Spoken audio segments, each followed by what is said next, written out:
आज मी कोशिंबीर वडी बनवणार आहे. त्याच्यासाठी मिरची घेतलेली आहे, लसूण घेतलेला आहे, चवीनुसार मीठ घेतलेलं आहे, डाळीचं पीठ, गव्हाचं पीठ आणि ज्वारीचं पीठ. हे बघा, हे करून घेऊ मिक्सरला बारीक. किंवा आपण हे करूयात मिक्स. पहिले घेऊ डाळीचं पीठ, ज्वारीचं पीठ आणि गव्हाचं पीठ.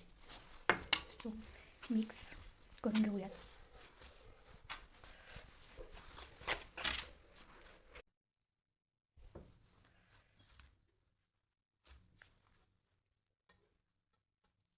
याचा छानसा गोळा करून घेऊ. हे बघा, खूप सुंदर झालेला आहे गोळा. हे बघा, मी पाणी गरम करायला ठेवलं, ते उकळी आली पाण्याला. आता आपण याच्यावर अशा प्रकारे आपण मुटकुळे बनवून घेऊ.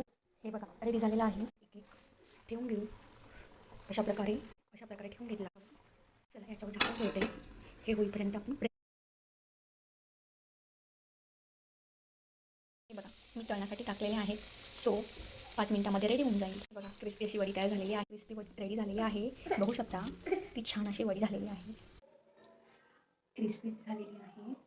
सबस्क्राईब करा, फॉलो करा, कमेंट करा.